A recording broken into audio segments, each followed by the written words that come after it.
lineage, going back to the N64, when things changed so much because we had a new sheriff in town, we had a new player in the game.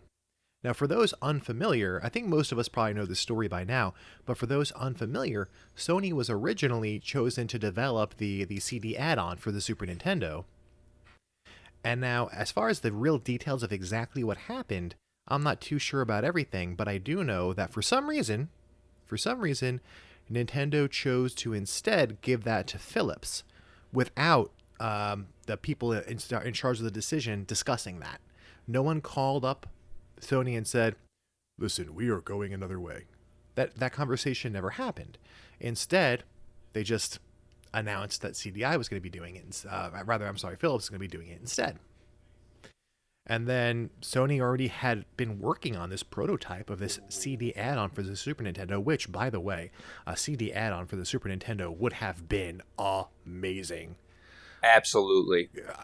I mean, the RPG library alone would have been amazing.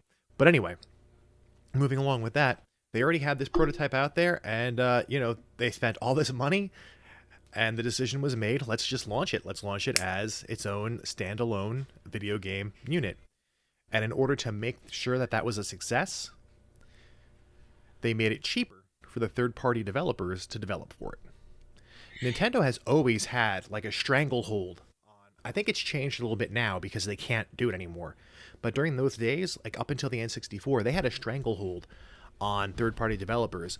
Like, they got the lion's share of the money for any third-party game that was published for the NES. Yeah, they had to buy the cartridge shells directly from Nintendo. They couldn't buy them from a third party. There were a lot of other things a lot of other details involved in all the cost of developing for Nintendo that eventually really bit them in the ass. Thank you for listening to this clip from the Console Kingdom podcast. You can listen to the full episode right now here on our YouTube channel or on your favorite podcasting platform. Links in the description below. Please like this video and subscribe and enable notifications so that you are notified when our next episode goes live. In the meantime, please check out my YouTube channel, Risky Bitness, right here on YouTube. Thank you, and game on.